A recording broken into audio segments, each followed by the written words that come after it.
Welcome to Topper Talk, your number one Western Kentucky athletics podcast. I'm your host, Stephen Moffitt, and I'm joined by co-host Tyler Bailey. Hilltopper Nation, whether it's happening on the hill or on the road, grab those red towels, stand up and cheer, because it's up next on Topper Talk. All right, welcome back, and thank you for downloading and listening to another episode of the Topper Talk podcast. We are the official podcast of the Red Towel Trust Collective, and we're a member of the College Huddle podcast community.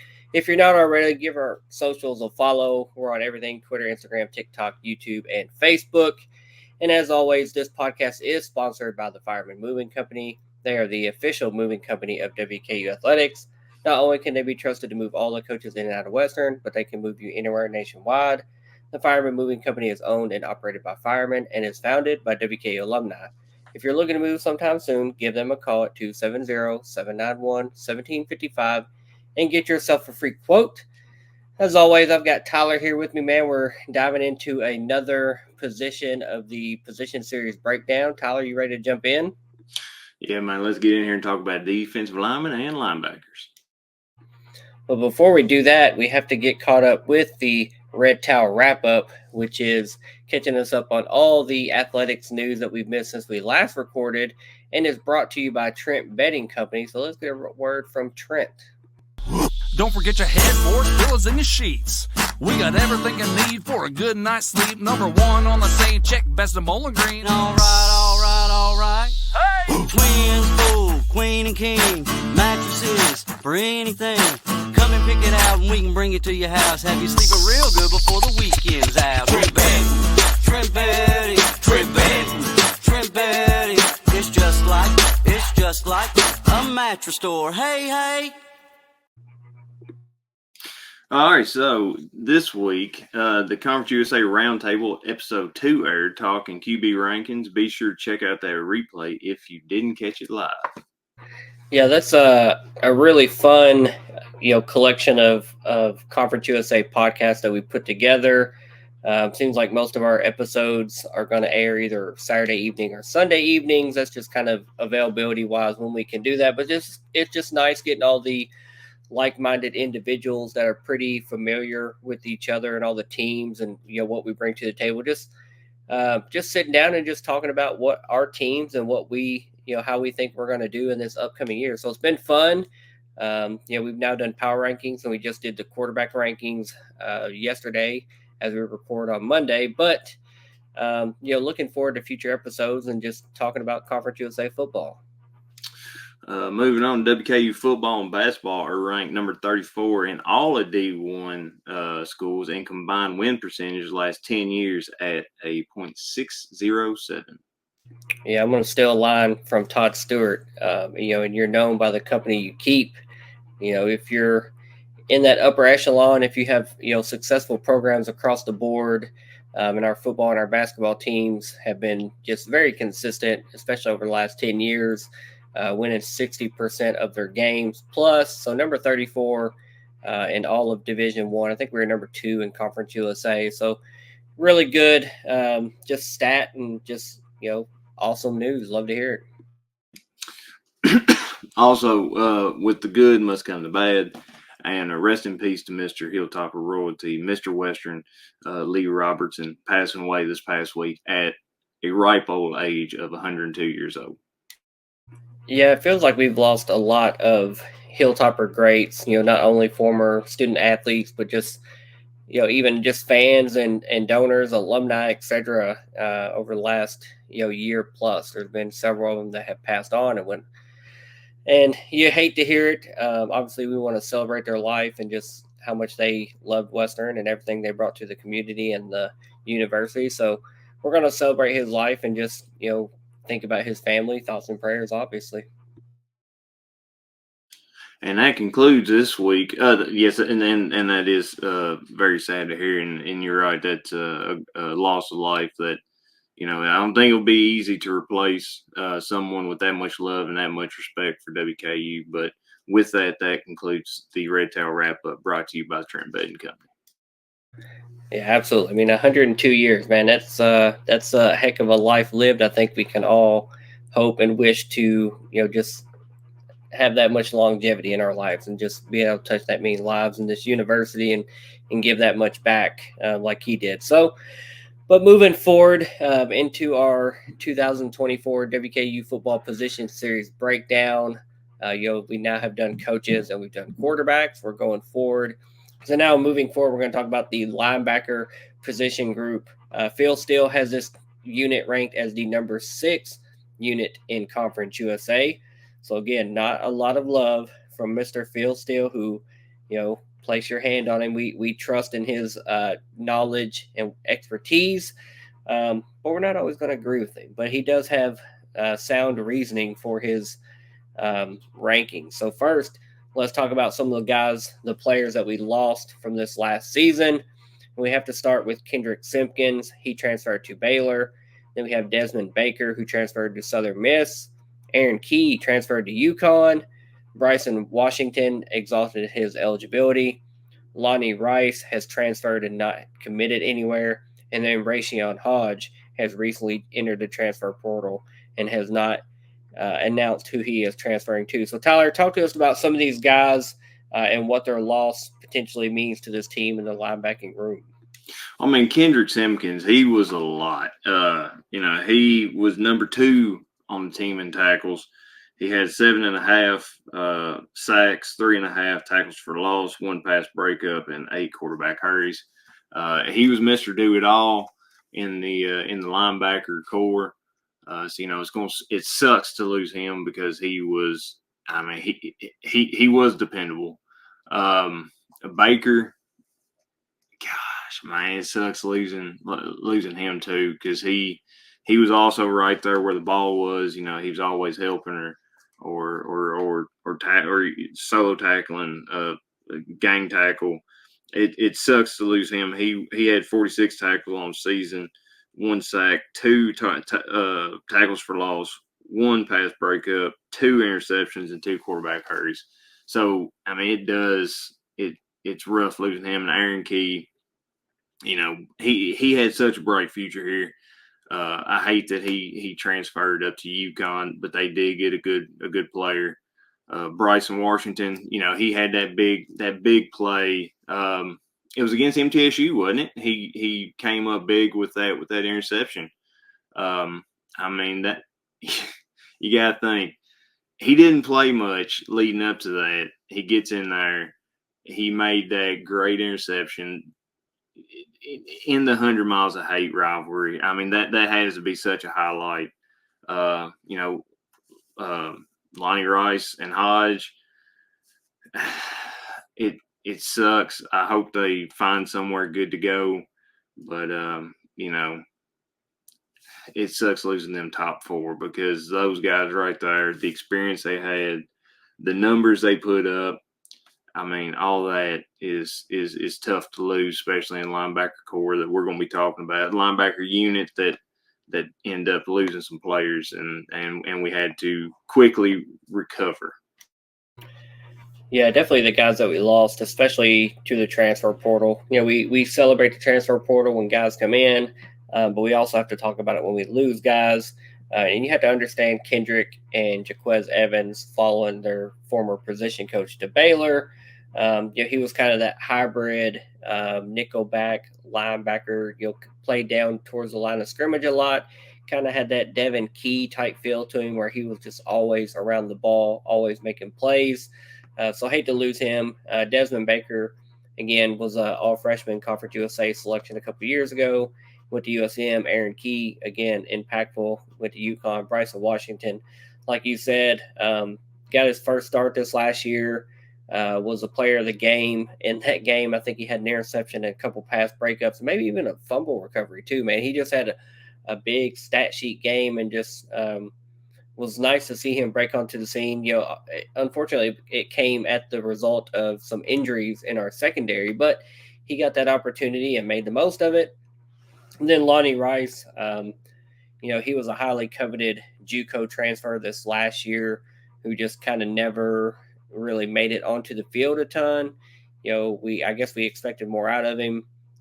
We didn't get to see it for whatever reason that may have been. Decided to hit the transfer portal and has not committed anywhere. And then same with Rayshon Hodge. Just within the last couple weeks hit the transfer portal. Not really sure what's going on there, but best of luck to both of those guys as they move forward. Now let's talk about guys we've added to the roster. First off is Chandler Matthews. He is number 12. He's a 6'1", 224-pound transfer from Limestone University. Then we have Terrence Ellis. He's number 2, a 6 foot, 212-pound redshirt junior transfer from Alcorn State. And then we have a couple of freshman signees from high school. We have Miller Malone, number 46. He's a 6'1", 196-pound freshman. And then Zachary Menace, number 48. He's a 6'3", 218-pound freshman. So Tyler, talk to me about these guys we've added to the roster and obviously the depth chart and hopefully what they can provide to this team. Muted. Sorry about that. Terrence Ellis, number 2. He came here after playing 2 years at Alcorn State, where he played in 22 games for the Braves, a linebacker. He totaled 191 tackles, including 17.5 tackles for loss and 8 sacks during that time. He also recorded an interception, 2 passes defended, 3 forced fumbles, and 3 fumble recoveries over the 2 seasons. So, I mean, he's used to putting up numbers. He's used to putting up stats. He's not scared of contact or going to the ball. So that's, to me, that is a positive. Chandler Matthews, transfer in from Limestone University there, which is a Division II school. While he was there, he appeared in 33 games with 213 tackles, 19 tackles for loss, 4 sacks, an interception, a forced fumble, 2 fumble recoveries.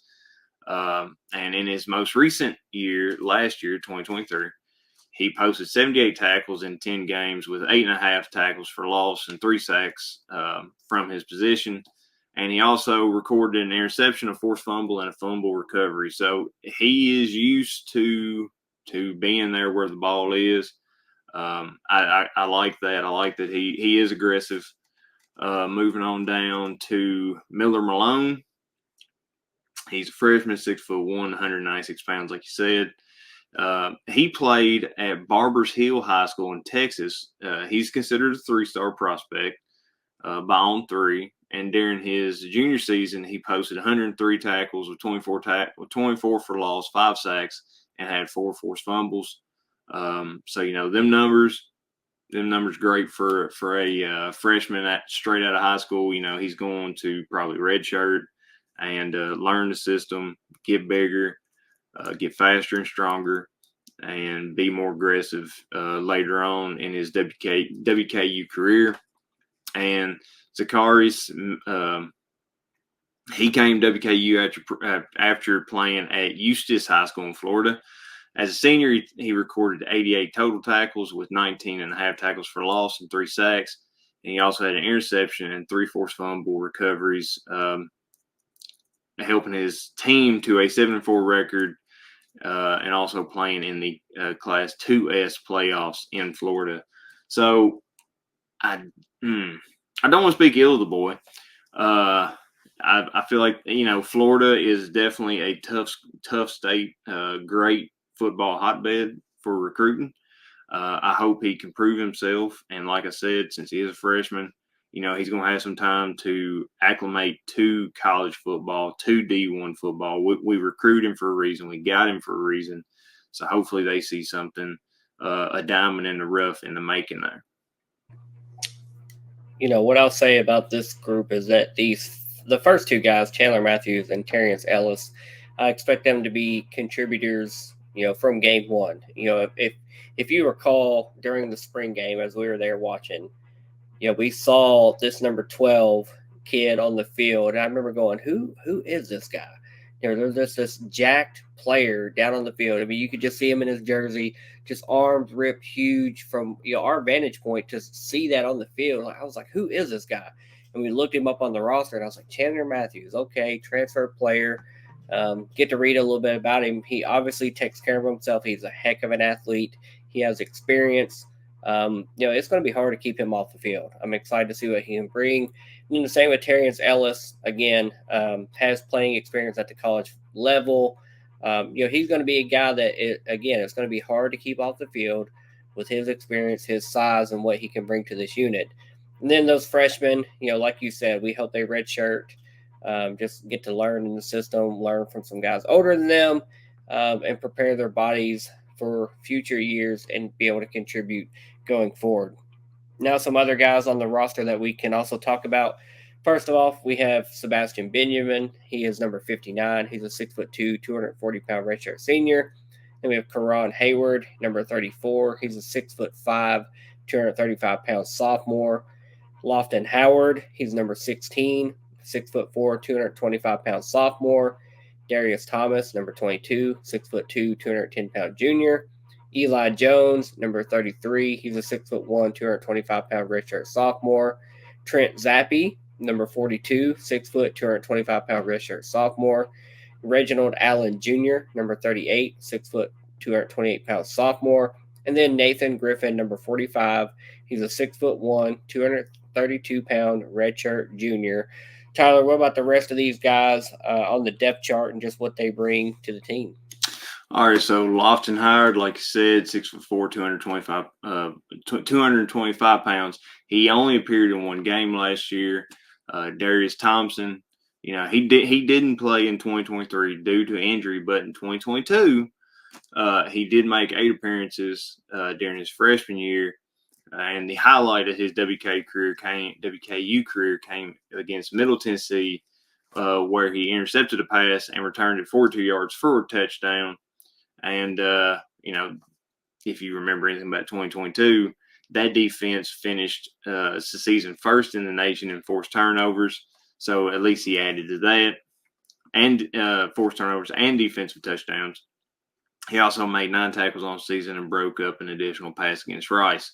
Eli Jones, 6'1", 225. He did not play in any games last year, so no stats on him.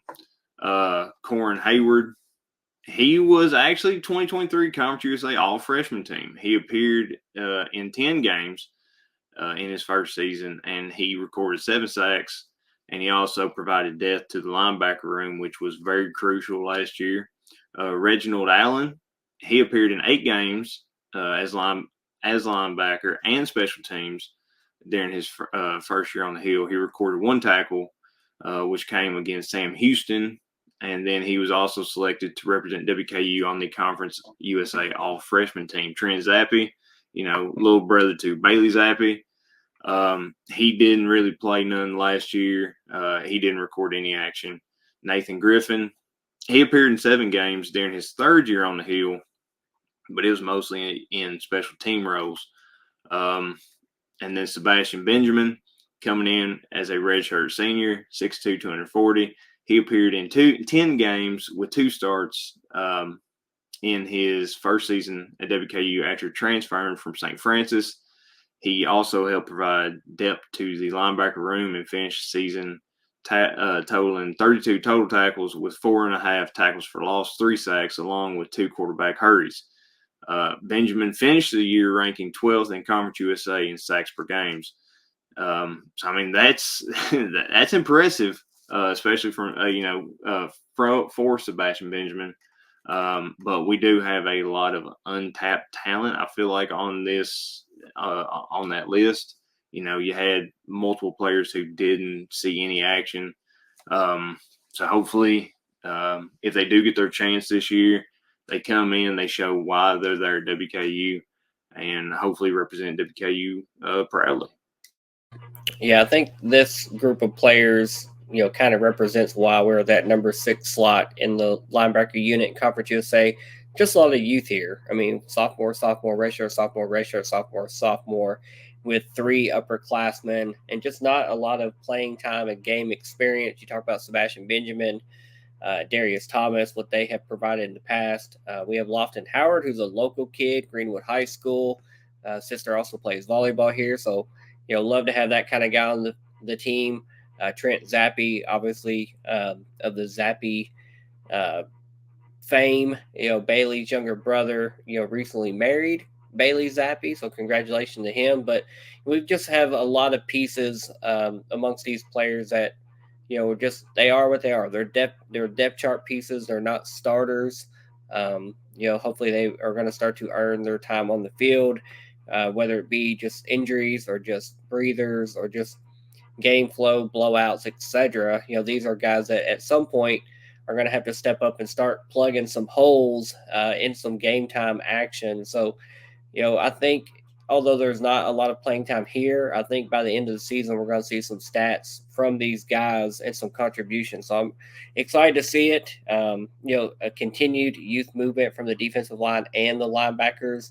But we're going to get some game experience, and next year when we're talking about this group, we're going to be talking about basically, literally all upperclassmen with some game time experience. So it is what it is. At some point you have to rebuild some position groups from the ground up, and that's just kind of what we're going through with the linebackers at this moment.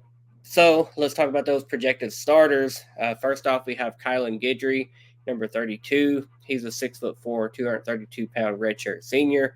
Then we have Anthony Brackenridge, number 31. He's a 6'2", 224-pound junior.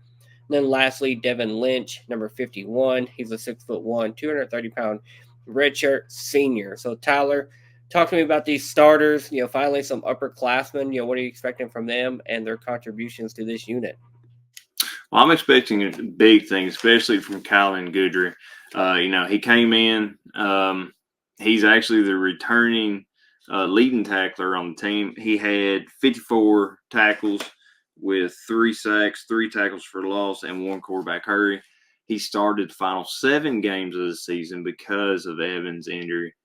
I think this guy right here, he has the talent. He actually had to sit behind Evans and had to learn from him.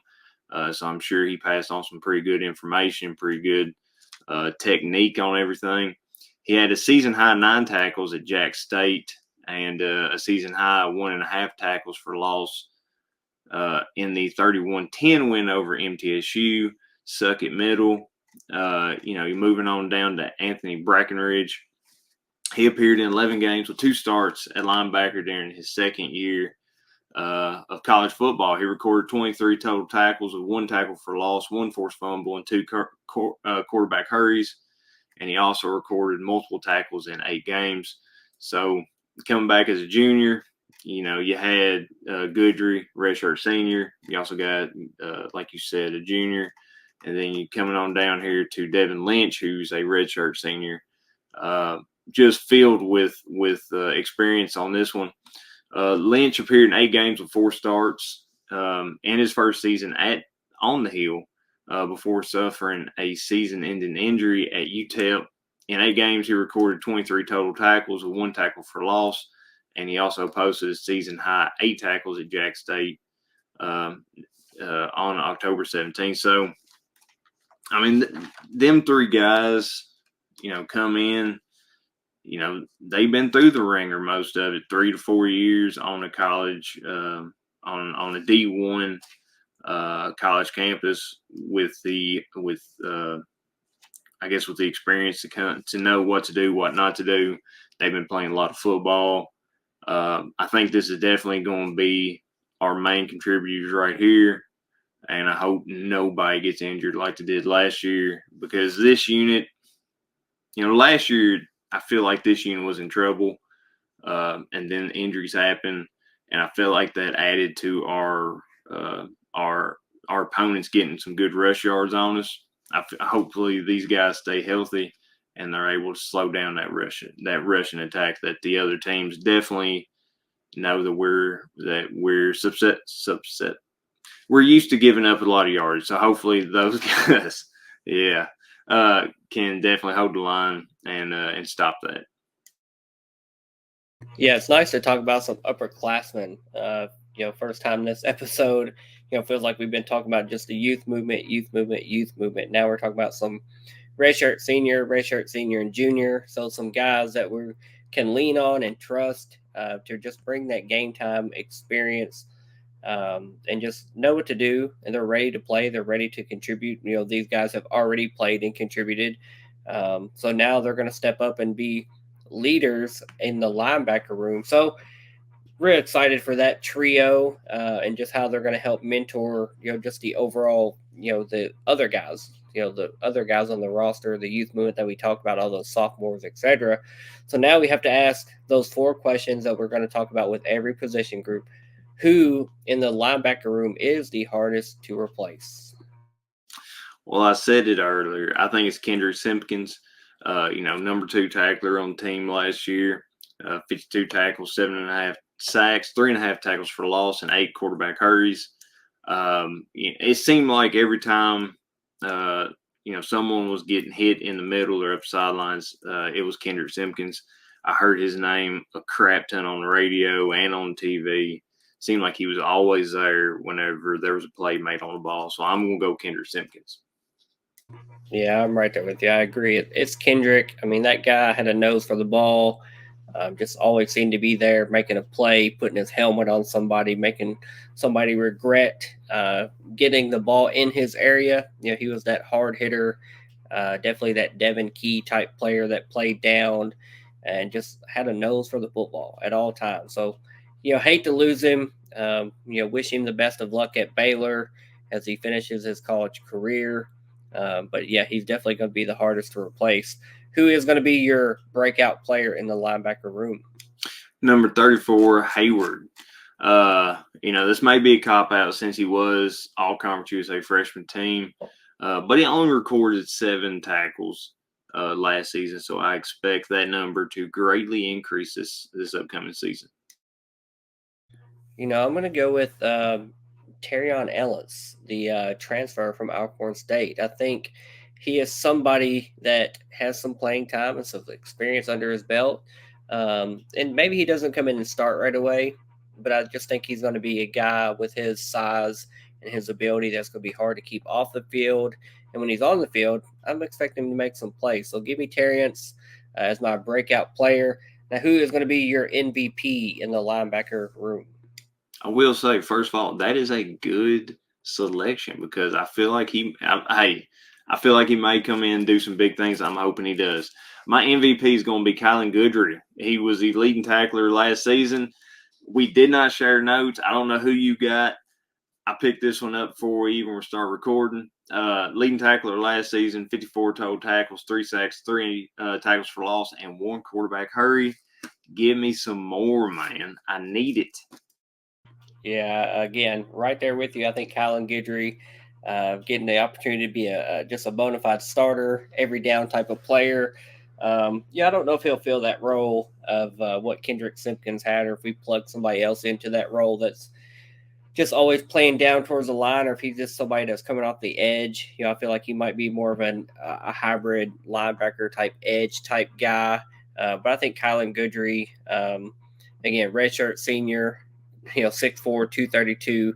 That's a good frame, good build, and just somebody, like you said, our leading returning tackler with 54 tackles last year. I expect that number to go up, and I expect him to be a valuable leader in this linebacker room. Now, what is your bold prediction for the 2024 season? All right, so I'm going right again with Kylan Goodry. All right, he's going to break the top 10 in single season tackles. Biff Madden has a 10 and 9 spot with 143 tackles in 77 and 148 in 76. I see him showing that he's got that dog in him, right? And he's going to be putting up big numbers. I think he gets the number 6 spot, knocks one of Biff's spots out of rotation, number 10. He's off the list. And he's coming in front of Richard Grice, which has 156 tackles. I think Kylan's going to have 147 total tackles this upcoming season. Yeah, that's insanity and a bold take if I've ever heard one, because 140 tackles is insane. But I hope you're right. I hope he gets there.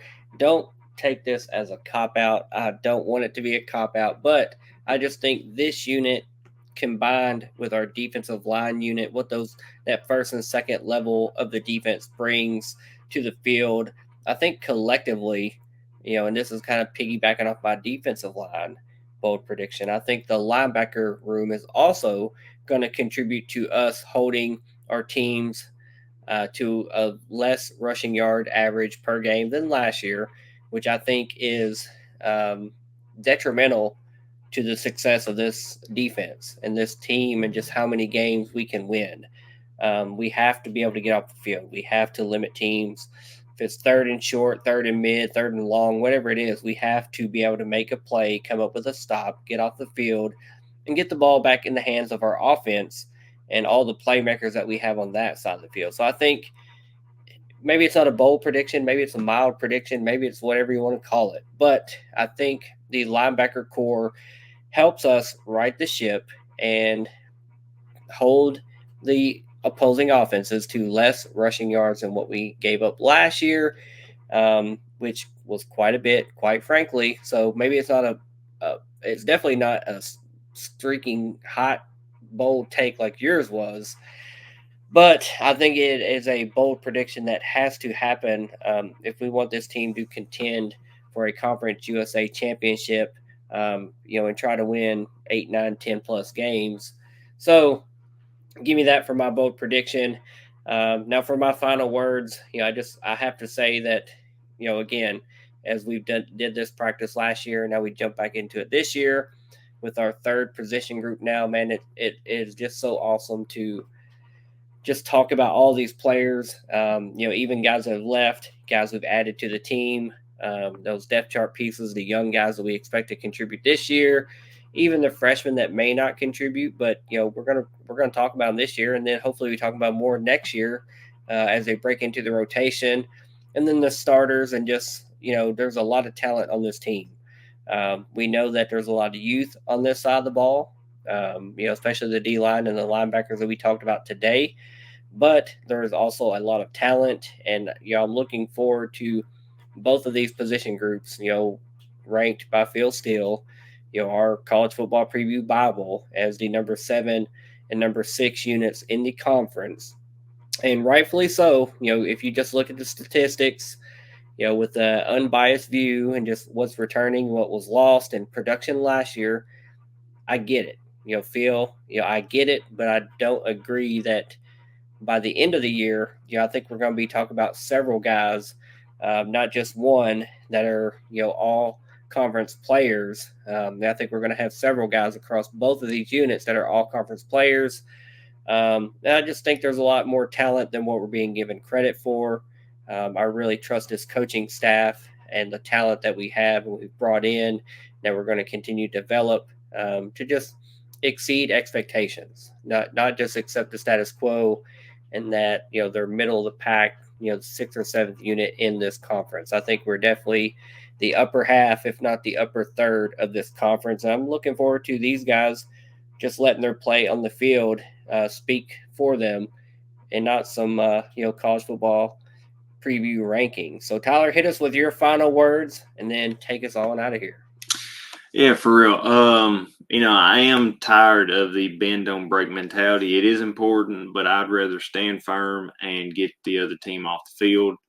So basically stand firm and hold, because last year whenever we were going through our pregame, scouting, I guess, we would see a team had a great running back, and we was like, crap. We kind of know what they was going to do. Kind of like what you said about Liberty. We knew what they was going to do the entire game, especially in the second half whenever they ran the same play up and down the field multiple times, but sometimes back to back. I just hate that. I want this defensive line and linebackers to have. Especially the coaches to know, hey, we can't be having that. We can't be letting them run up and down, run them down the field on us and get them extra yardage, especially in third and mid or third and long, and know that they're going to get it, because we had to take some pride in that. And I feel like that's definitely been our Achilles heel the last few years. And I feel like if we got that, if we stopped the opponent's run game, we were golden. I feel like our pass defense was great.